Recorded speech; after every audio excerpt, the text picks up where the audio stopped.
Welcome back to the Alec Lewis Show. I am your host, Alec Lewis. This is episode 161, recording on Saturday evening, April 25th. The Wild are playing, so we are going to make this short and sweet, but I've got some thoughts on Jonathan Greenard, some insights on that, and then we will talk through all of the really day two and day three picks because I did not record an episode after day two. So a lot to get into over the course of this show. Been a busy few days as it always is, and I would say if you want all-encompassing stories, reporting, perspective on what this draft was for the Minnesota Vikings, I highly recommend going to check out The Athletic, where I do my day job covering this team. If you're new here and you don't know that, please hit the subscribe button if you're watching on YouTube, if you're listening on Apple or Spotify or iHeart. Really appreciate that as well. But yeah, it's been a sprint of again, reporting and insight gathering over the course of the last few days, and it's not slowing down. So I'd say look later this week. We'll have some even more stuff. We'll have some stuff on the GM search. Obviously, we'll have probably some stuff even more on Caleb Banks, the number 18 pick in the first round. So a lot more coming. Looking forward to getting into all of that. And yeah, before we dive directly into this show. This is presented by First Resource Bank. If you don't know about those guys, they are a member FDIC bank in the Minneapolis area, run by really good people. Tim Siegley, Aaron Siegley, and Charlie Anderson. Those guys run that bank, which really cares about the community, and they are really locked in to this team that you guys obviously really care about. So can't thank them enough for their support. Great online banking platform, which I have used since I got here to Minnesota. I'm thankful for that. And their information is in the description below. The show is also sponsored by Pro MN Athletics, a group of guys, Kurt, Graham, and Tanner. They have come together and they've had sons in the area, and they love football. They love youth development in the area, and they have wanted to really construct a platform for kids who play quarterback and a ton of other positions to improve and grow. So they've got 7-on-7 leagues within the summer. They had a winter academy. They have spring academies. So I'd say if you have kids or you know of friends who have kids who love football and would like to improve at this thing, working with some guys who played college like Tanner Morgan at the University of Minnesota, highly recommend going to check out Pro MN. All right, the Jonathan Greenard trade is where we will begin. If you have been asleep the last 24 hours, I'm highly jealous of you because I have had very minimal of it. And I'm not, I'm grateful as heck for the job that I have because of how much fun this has been. So I will make that very clear. But if you have been asleep, you missed that the Vikings traded Jonathan Greenard to the Philadelphia Eagles for 2 third-round picks. It was a late third in this draft, and then it will be a third in next year's draft. Jonathan Greenard, this has been evident on social media, was already in Philadelphia when that occurred. I believe he was at the Sixers game. I saw an interview he did with the TV station where Big Dom, of all people, is with him. So this was obviously something that had been in the works for some time. And I wrote about really the why behind this from the Vikings perspective for Saturday morning. And in that story, I led with, I can't imagine there have been many more people over the course of the last month and a half here in Minnesota who have been on the phone with Philadelphians as much as Rob Brzezinski, the Vikings interim, has been on the phone with Howie Roseman. Again, a lot of backs and forths with this one. And there's a lot of factors and dynamics to it. I would say it's simple to assess this type of deal and look at it from the perspective of the Vikings traded a really good player, which Jonathan Greenard is, and the Vikings know he is, to Philadelphia for 2 third-round picks, and feel like it's just probably pretty easy for you guys to feel like, what the heck? But then you peel a lot of the layers back. I'd say first and foremost, NFL trades, and I've learned this covering the league, like they can kind of break your brain with what the return tends to be from maybe how you would imagine the return would be with the quality of player that sometimes these guys are. And that is often a byproduct of the finance portion of some of these deals. Like there are many, many times in this league where a player signs a contract, they don't complete the contract, so there is money remaining on the contract, but that player and their representation wants a new deal, and in that case, it obviously affects the trade value because the acquiring team is going to have to pay for that new deal. And as was reported by the Philadelphia side, Jonathan Greenard did sign a new 4-year, I believe it's $100 million deal with $50 million guaranteed. Another component of the challenge with this specific deal is that Jonathan Greenard had 2 years remaining on his current deal. So to rip that up and rework an entirely new one with certain components of guarantees and all of the signing bonuses and all the aspects of play just added another layer of complication to all of it. I mean, I wrote this again at The Athletic in full, but it was really, two different things at play.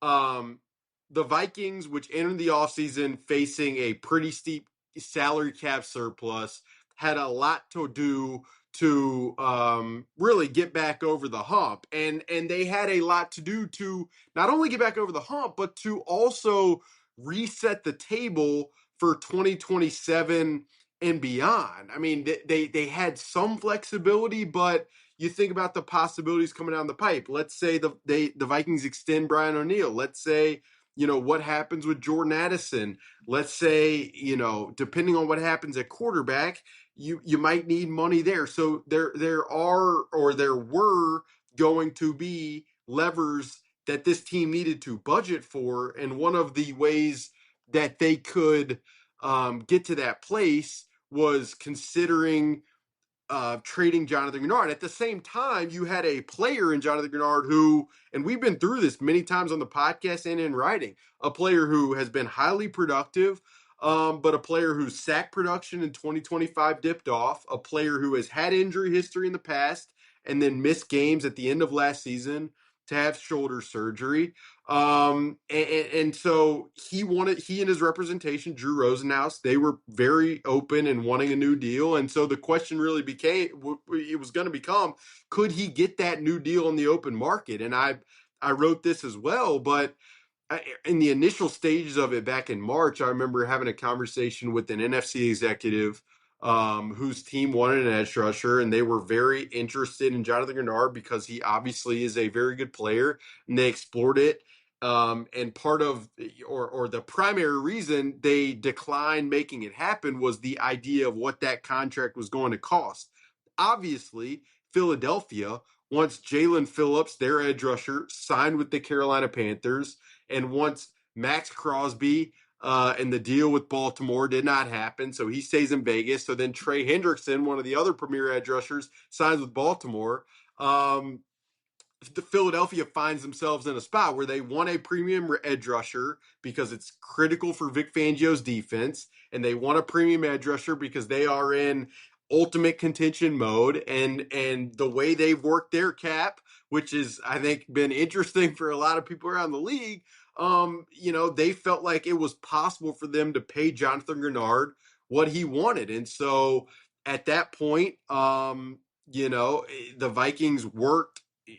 That's where Rob Brzezinski and Howie Roseman had multiple conversations. And I think, I've seen a couple comps that have been brought up in terms of the trade compensation. And it was Dexter Lawrence who generated a first-round pick. And I would say, Dexter Lawrence is a top 5 player at his position and a guy who you just cannot ever come across. That's not to say Jonathan Greenard is not a phenomenal player, but I'd say you talk to most people in the league, he's around probably the 15th best edge rusher, and there are the questions of the durability and that sort of thing.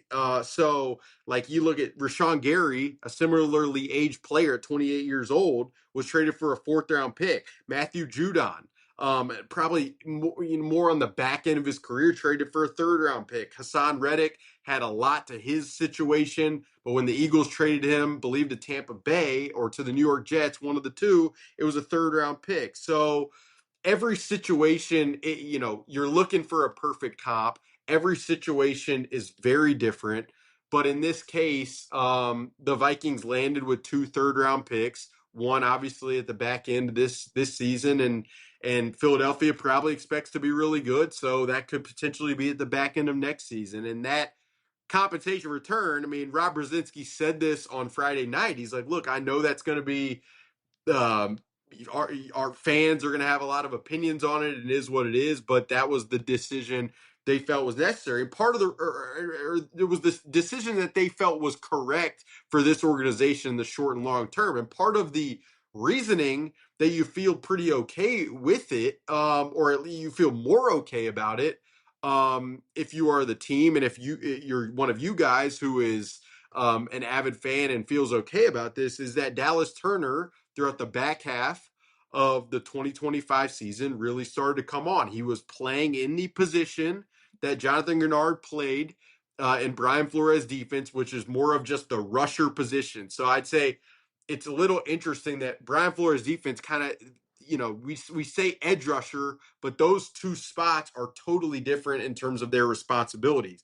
The Jonathan Greenard role is very much a set the edge and get after the passer type of role. The Andrew Van Ginkel role is very much the drop into coverage, cover the flat type, be kind of the Swiss Army knife type of position. And so when you have a guy like Dallas Turner with the attributes that he obviously was drafted in the first round pick because of the attributes that he has, and when you have a guy who seems to have an arrow up entering his third season at his age, it allows you to be more willing to pull this type of letter.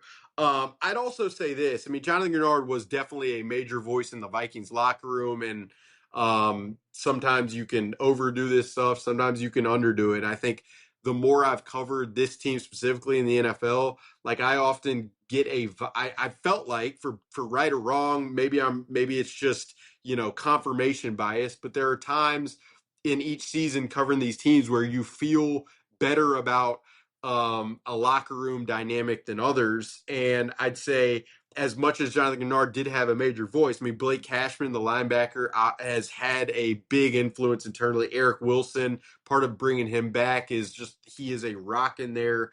Harrison Smith has been a big one, and obviously his future remains up in the air. And then Andrew Van Ginkel is quiet, but he has a standard to him and how he goes about it. I would also say, and this probably helps us segue to the draft picks that you guys are excited to hear me talk about, but a lot of the players they drafted, these 9 players, are high character guys, experienced players. I mean, they were all 9 players. I thought this was fascinating. Were seniors, like all the players the Vikings took. Some of them were 5th-year seniors, maybe even the majority of them. And I asked Mike Charlatan, the director of college scouting, like how much of that was a direct strategy. I don't think it was absolutely planned, but there's no question that finding guys who will be connectors internally and who will be tone setters internally was something that they valued with this specific draft. And so I think the combination of having some of the guys they still have, and then bring in some of the energy of the youth that they're bringing in will allow this team to continue to probably move forward into 2026 and beyond. And then there's no question, without a shadow of a doubt, that so much of what happens in 2026 and moving forward is going to be about the development. Like I'm about to spend whatever it is, 10 minutes going through 9 picks that were just taken in this draft. But I say this all the time, and I think it's important to reiterate all the time. Like the draft process is one percentage evaluation, and then one other major percentage what happens when those guys walk in the door. Are they maximized? Are they well taught? Do the coaches meet them in terms of their learning styles? Like that is for these coaches to operate at a premium level, like that should be the standard. And this Vikings team, I'd say at certain times and certain spots, they've been a little reticent to play young guys. And the more this roster turns over, they're probably going to have to lean more into playing those guys, which puts a further emphasis on the development and the tone with which guys are developed, and the willingness to see some losses on the field to then get to the ultimate potential for some of these guys. So just thought that was important to say from the outset. All right. At 49, we're going to run through all of them. I got thoughts on all these players, and then I'll put a bow on it. But at 49, the Vikings took Jay Golday from Cincinnati. So this guy, I watched a little bit of the film last couple weeks, thinking that maybe they could take an off-ball linebacker, knowing the Blake Cashman future, knowing that Ivan Pace isn't under contract for a while, knowing that Kobe King didn't work out last year. And so Jay Golday be really interesting. Like, he's really tall, 6'5", 240 pounds, and he's huge and he's athletic. I mean, that was like, and he plays violently, and you could see it on the tape. And I would say, watching that Cincinnati defense, he was in a weird spot oftentimes. Like, it was almost like he was playing a nickel type position. That's just the best way I know how to describe it for you guys listening to picture it in your head. But he's like extended beyond the tackle, not as an edge rusher, kind of just occupying space. And part of it I can understand because of how athletic he is. I'm sure, and I'll be able to dive into this when I reach out to Cincinnati coaches. I'm sure they wanted him to, the college hashes are wider. There's much more space to the field side in the college game. And if you have a 6'5", 240-pound guy who can hit 22 miles per hour, you probably feel pretty good about him being able to cover space. So, yeah, he's played on the edge. He's played at middle linebacker. He's played at that spot that I just talked about. And by every conversation I've had with scouts across the league, and obviously people inside the Vikings building, like, it sounds like he's a really smart player, will be able to quickly absorb this system, wants to know and understand all of the dynamics of positionally what Brian Flores will want on the field. And I don't say this lightly, but there is a little bit of Van Ginkel type of feel to his potential versatility. Like, I think with a player like Jay Golday, who's played all these spots, there's kind of two ways to look at it. You could probably take the approach that the Vikings did, where it's like he has the versatility and ability to play a ton of spots because of his smarts and his athleticism.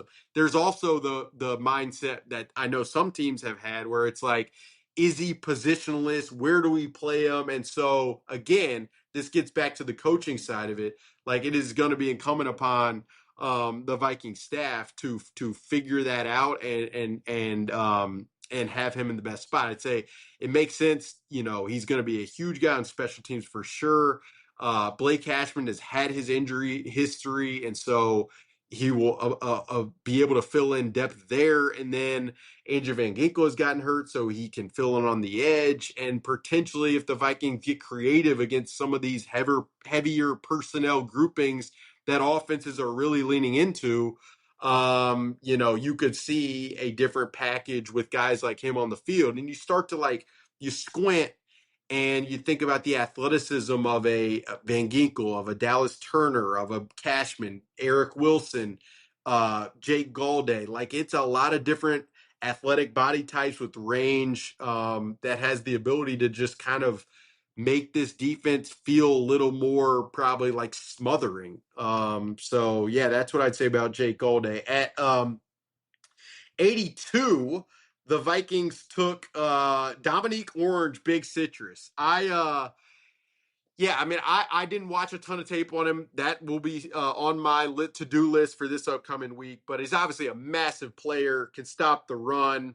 Definitely some pass rush upside because in the Iowa State system, I just don't think he was asked to get upfield a ton. I definitely had scouts who liked him. I had one FC scout say to me, really good kid. And with this one, you're really kind of, again, betting on Ryan Nielsen, defensive line coach, a guy who has been around for a long time and developed some really good players to position Dominique Orange in the right spot, but more of a nose tackle type. I mean, I think, Caleb Banks is the first round pick from Florida, is such a big body with such long arms that you initially think like, okay, this guy's has to be the nose tackle. But the way it sounds like they view him is more of like the defensive end type of position, the 4-eye 5 technique where he's more of an attacking spot, kind of like Jalen Redmond has been on the other side in some of the Vikings 5 down fronts. All right, 97, Caleb Tiernan, the tackle from Northwestern, swing tackle type, arm length has been a conversation, will continue to be. Smaller arms, but really smart, really technical, really durable. The guy he started 43 straight games. I couldn't believe that number. It seems insane. Definitely has some guard flexibility. And yeah, I mean, it's going to be interesting when you think about this Vikings team and the amount of tackle injuries they suffered last year and the movement they had to do on the front. You now kind of have it pretty solidified with Ryan Vandermark, the RFA plucked from the Bills, and a guy like Caleb Tiernan, who is definitely a cut above Walter Rouse. And I love that dude, and I've loved being around him. But that's just kind of how how it seems from the outside. At 98, Jacoby Thomas, the safety from Miami. This guy, the interview that he did with the media was unbelievable. I was blown away by the emotion, by the intelligence, by how much it meant to him, seemingly in that session. But really good blitzer, has ball skills. Pretty wild story where he didn't play a ton of snaps at Tennessee, and then Miami plucked him, and Corey Heatherman, the former Gophers DC, just plugs and plays with them and transforms that defense. I had one scout say to me that they had a second round grade on Jacoby Thomas, a non-Viking scout, say to me that he did. And so, yeah, I mean, how he, I think, acclimates to Brian Flores' system is going to be really interesting. At 159, fullback Max Bredesen from Michigan. I didn't expect a fullback specifically this high, but the more you think about it, the more it makes sense. I mean, the Miami Dolphins last year, whose offensive coordinator was Frank Smith, who is now the Vikings assistant head coach, they used a fullback almost 25% of the time. That was second most in the NFL. They had Alec Ingold, and Max Bredesen is that type of guy. I also say, like, fullbacks, for what it is, like, those aren't guys you often can just find on the street. Guys who are smart enough to know a ton of positions, guys who are physical enough and athletic enough to be able to sift and find guys in the run blocking phase. So, yeah, it was wild that JJ McCarthy was at his house, when this happened. But think that it's good value, because in the event that Max Bredesen is the Vikings fullback for the next 5 to 10 years and has a huge role in special teams and plays a certain amount of snaps offensively and can be a pass protector on third down, like that's not insignificant. And then you think about using him in line as a tight end, 13 personnel, and that becomes a possibility as well. So yeah, the more I dug into that one, and I'll watch more tape, the more I'm interested. At 163, the Vikings drafted Charles Demmings, cornerback from Stephen F. Austin. This guy, probably my favorite draft interview I've ever, specifically on day 3, that I can remember doing since I started covering the league. I mean, this guy, the amount of appreciation he had was wildly impressive. And you could see why the Vikings would like him. He's played in a quarter system. He's played in a man match cover 3 system. He's played a lot on the boundaries, really physical. And you just know he's going to maximize it. So you're taking a cornerback in the 5th round who is going to get everything out of it that he possibly can, is going to be as committed as possible. So his development will be fun to watch. We'll be looking forward to that. At 198, Damon Claiborne. This was, I mean, beyond the Dylan Thieneman mock, this one was highly common for good reason. I mean, since Dalvin Cook left, the Vikings really haven't had a major home run hitter at the running back position. and that is Damon Claiborne. This guy is electric. Like, I watched the tape of the FSU game Wake Forest played, the Georgia Tech tape, and I was clipping plays to send to people around the league because I just couldn't believe some of the cuts, some of the vision, some of the bursts. His mile per hour at the combine was 23.7, I believe, which was the fastest since Devon Achane, who Frank Smith, who we've already mentioned, worked with in Miami. So there's going to be a transition to the pro level, to the pro environment. Can he learn pass protection?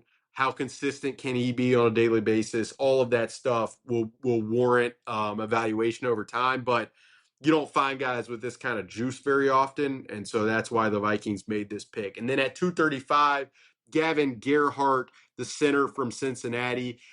Surprisingly, he was in the best of the rest kind of category underneath Dane Brugler's centers in the B, so was pretty interested by that. But he came to the Vikings for a 30 visit, just like all of these guys did, which is telling.